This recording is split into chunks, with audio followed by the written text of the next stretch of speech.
The Padmanabhaswamy temple operates as a massive architectural contradiction. Within its walls, it functions simultaneously as an active place of worship, the historical capital of an empire, and the repository for a staggering concentration of wealth. The structure itself was built to defend. These heavy stone corridors were engineered over centuries to protect the site's rituals and its closely guarded interior.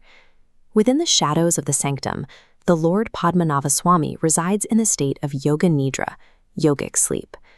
The temple's entire daily rhythm proceeds from the belief that the deity is a living, sentient inhabitant of the city. That presence dictates the very geography of Thiruvananthapuram. The sprawling temple complex and the sacred waters of Padmatirtham tank anchor the city center, dominating the local landscape. This site creates a spatial paradox where ancient architecture and modern urban life occupy the same footprint. In Thiruvananthapuram, the temple functions as the city's highest authority. The physical construction of the deity reflects this massive scale. The idol is assembled from exactly 12,008 sacred saligram stones, all transported from the banks of the Gandaki River in Nepal. Rather than being cast in metal, those stones are bound together and coated with Katu Sarkara Yogam, a specialized Ayurvedic paste used to preserve the deity's form against the humidity of southern India. This specific reclining posture has deep architectural roots, appearing in ancient stone carvings that predate the current sanctum by centuries. This diagram shows the floor plan of the inner sanctum. The deity is so massive that the architecture prevents anyone from seeing the entire figure at once. Devotees must look through 3 separate doorways to take in the form. Through the first door, the head is visible beneath the serpent's hoods. The second door reveals the torso, where the creator god Brahma emerges from a lotus on Vishnu's navel. The third door offers a view of the Lord's feet. This fragmented viewing experience is a deliberate choice. It enforces the idea that the magnitude of the divine exceeds human comprehension. In 1750, that spiritual magnitude was translated into absolute legal reality. King Marthondavarma had consolidated power across the kingdom of Travancore, but he chose a radical method to secure his legacy.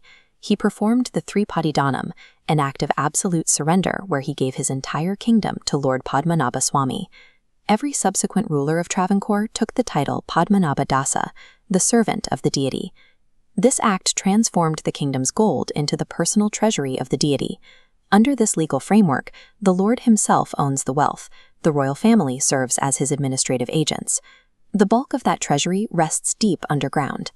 Beneath the massive stone temple floor, a series of subterranean vaults, the Kalarars, hold billions in gold. Vault B is the most notorious of these spaces. According to temple tradition, it is inhabited by divine serpents and a fierce spirit known as the Kanjirotu Yakshi, who stand guard over the hoard.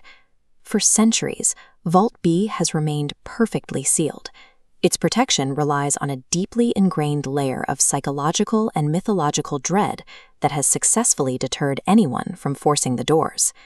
That ancient dread collided with modern secular law in 2011.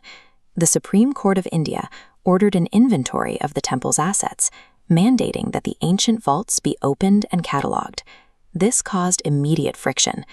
Court-appointed officials clashed with the temple's traditional priests over highly specific rituals, particularly when outsiders attempted to introduce new chants that the priests believed would afflict the deity.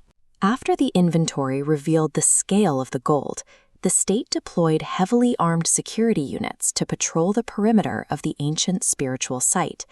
The situation created a unique legal collision, a secular justice system attempting to audit and manage the personal property of an ancient deity.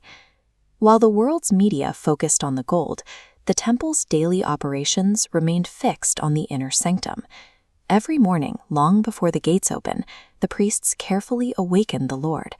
They blow a conch shell and chant the Sri Pada Sukta mantras, a routine required by tradition to safely stir the deity from his sleep. The true power of the site is found in this unbroken cycle of ritual, which has continued for centuries without interruption. The billions locked in Vault B represent the wealth of the past, but the millennium-spanning faith of those who serve the sleeping king remains the city's most significant asset.